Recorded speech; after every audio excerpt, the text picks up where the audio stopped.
Coming up on this episode of the Preston North End Weekend Warm-Up, we open the gates at Exton for an open training day and we chat across the pond with former North Ender Kevin Kilbane. All that and so much more, only here on the Preston North End Weekend Warm-Up. Hello again, and let's start by going back to the game on Wednesday night where North End came from behind to pick up a point against Luton Town.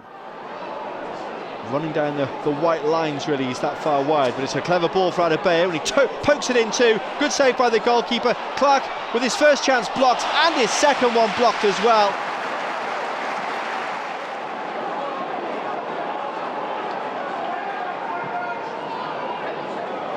Long it goes for Adebayo this time, who's through this time, and it's a really poor finish from Elijah Adebayo.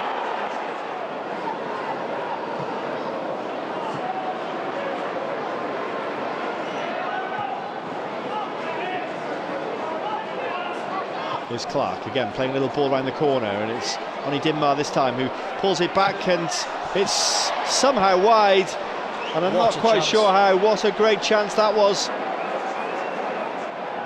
Greg Cunningham has a time to look up and send it forward into the penalty area this time. And Alan Brown's header ricochets into the arms of the goalkeeper, and he rolls it quickly forward as a heavy challenge there from Whiteman is penalised by the referee. Both teams are having plenty to say about that challenge. It's Peli Roddick-Mpanzu who is on the ground, and there's a big call here for the referee. It is a red card. He's sent off. The North End midfielder given his marching orders.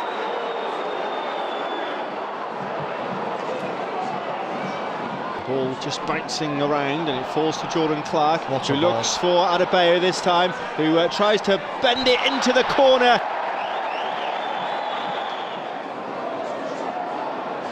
Here's Fernandez now trying to burst forward. It's lovely from him, and this could be the chance now for Parrott, and it's side netting. Luton are packing the 6-yard box in front of the goalkeeper, and it's put in front of him, comes back off the crossbar, drops to safety, and Fernandez is able to get it away.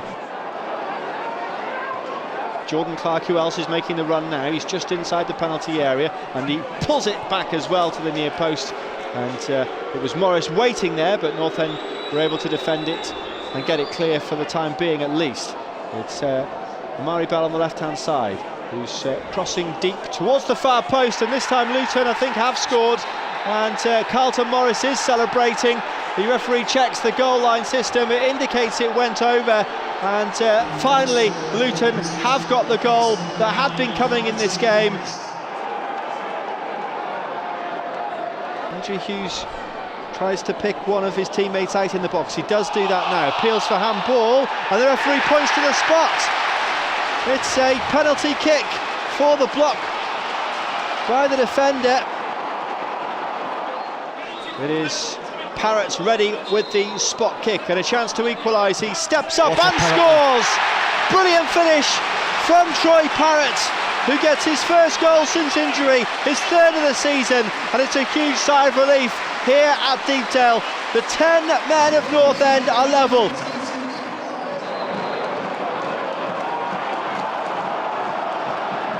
Just to show you, just stay in the game for as long as you can.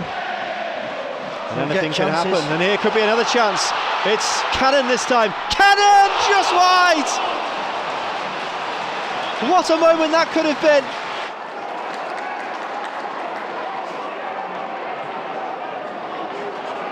Comes out wide this time, and Luton fizz a ball into the penalty area, and it's a dangerous header. Could drop here for Berry, blocked again by the defence. It was excellent work from North End in the closing stages of the game. We have gone transatlantic this week with our very special guest, who also played for our next 3 opponents as well, of course, for Preston North End. Hull City, Wigan Athletic and Coventry City. He was born just a stone's throw from Deepdale, and he probably threw some stones when he was younger as well. Our very special guest is, of course, the ice skating legend that is Kevin Kilbane. And let's start with the questions you know and I know, but does he know the answers to? How are you? Where are you? And what are you doing? That's a lot of questions, Simon, to start off. How am I? I'm very good. I'm actually really good. Just been a busy few years, hasn't it, for a number of people, but it's been a busy few years for me, as you can maybe see in my arms right now. Where am I? I am in Canada. As you well know, I live in Canada now, in southern Ontario, right actually on Lake Ontario where I live. So we're in a beautiful part of the world, which is quite nice. And what was the last question? And what am I doing? I'm feeding my daughter at the moment, Kiwi. I'm virtually a stay-at-home dad these days. I work a little bit over here on with broadcaster TSN. So I cover a bit of the MLS. I've covered the Euros and the World Cup with TSN over the last couple of years, which has been great. And that's pretty much it. But basically, I'm a full-time dad. I'm a stay-at-home dad, and I'm enjoying that. So it's great. For those that don't know, how does a Preston boy end up in Canada? Yeah, so it's a good question. There are probably a few that do know, a few that don't know. Well, what was it now? We're going back 4 years now. I agreed to take part in a TV show on ITV called Dancing on Ice, which probably you, Crabbers, were one of the reasons why I actually did it. In the end, I spoke to a few of my close friends, you being one, albeit anyway. Yeah, you're one of my close friends, so I confided in you. I was asked to do the show, and you said to me, just go for it, just go and do it. So I did Dancing on Ice, and in doing the show, I met my wife, Brianne, who was my skating partner in the show. She's Canadian. So we had to make a decision a few years ago. It was actually just before COVID hit. We didn't know COVID was going to hit the way it was. We were due to come back to Canada for maybe about a month or so, a few weeks, just to get a few things sorted. But we ended up right at the start of COVID, and we couldn't fly out for about 8 months. So it was a bit of a strange time for us. So yeah, now I'm in Canada. I've been here now for the last few years, which has been a crazy time. And we've had 2 children during that period. So I've got 2 baby daughters since I've moved to Canada, which is great. We have another daughter here as well who's in school. So it's great. We enjoy it, and that's pretty much where we are. And I know we chat when we can, and I know that because of COVID that you haven't managed to get back home again. But do you stay in touch with Preston? Yeah, I do. I mean, I've still obviously got a lot of family. My sister still lives in Preston. I've got a lot of uncles and aunts that live in Preston as well. And I still keep in touch with the games. I still try to keep across North End games whenever they're playing. So there's a number of reasons for me to keep in contact or keep in touch. And obviously you've been one of those reasons as well, who you virtually are family to me, as you know. So it's there's a lot going on that I try to keep across, but it's hard. I think when you're away for such a long time, I'm sure anyone will tell you, the first few months you keep in touch with things a lot more, and as time goes by, it's a lot harder. I mean, as I said, we've had 2 babies, so that's probably one of the reasons why I've not been able to get back as it turned out. Of course, COVID did hit, but my wife was pregnant with our first Olivia. She was born in February 2021. And then Kiwi was born last April, so she's coming up 1 now as well. So it was largely down to the fact is that she was pregnant and we couldn't fly and all that sort of thing. But we're hoping to get back maybe this summer, or certainly into the autumn time this year.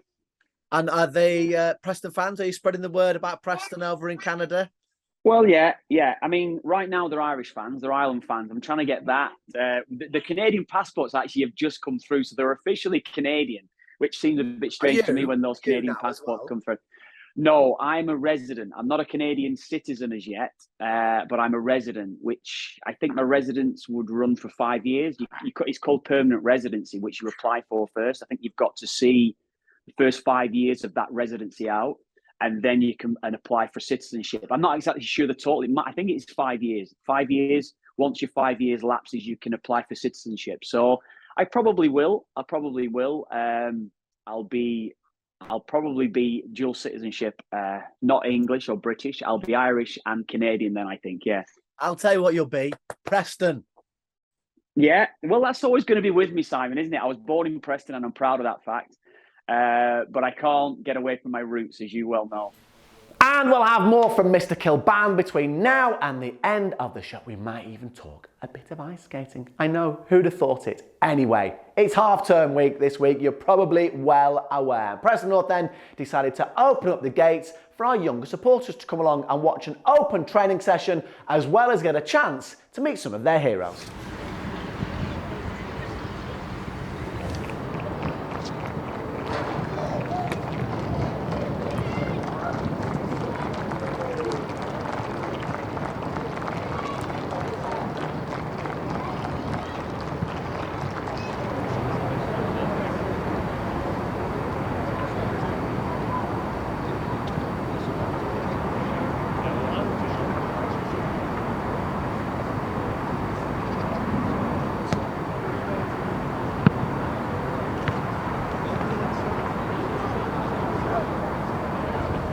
All the way through.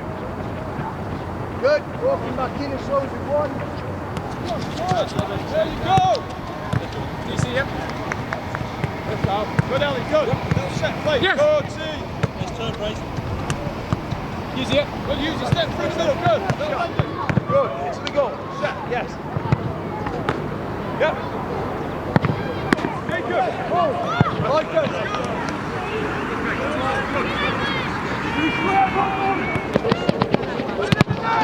Brilliant, Whitey.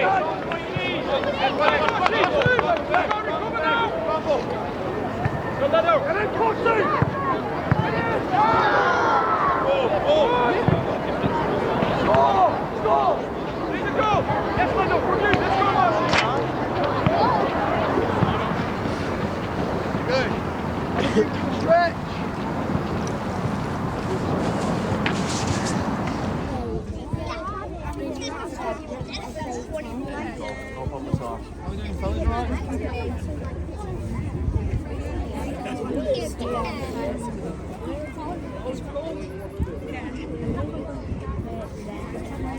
Yeah, you don't have a lot of space. Now look at me. Yeah, you said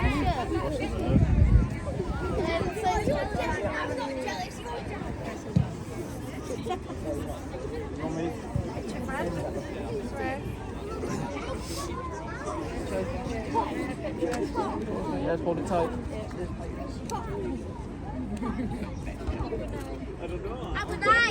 I said I'm an eye. I'm trying to I'm saying like you. Yeah. I will get a picture. Can you sign?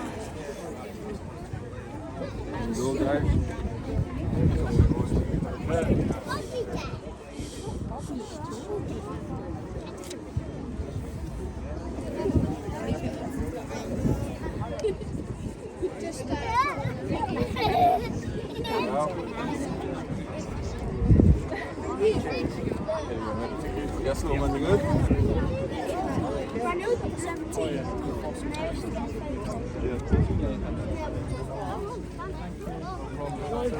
No problem. Okay, no problem.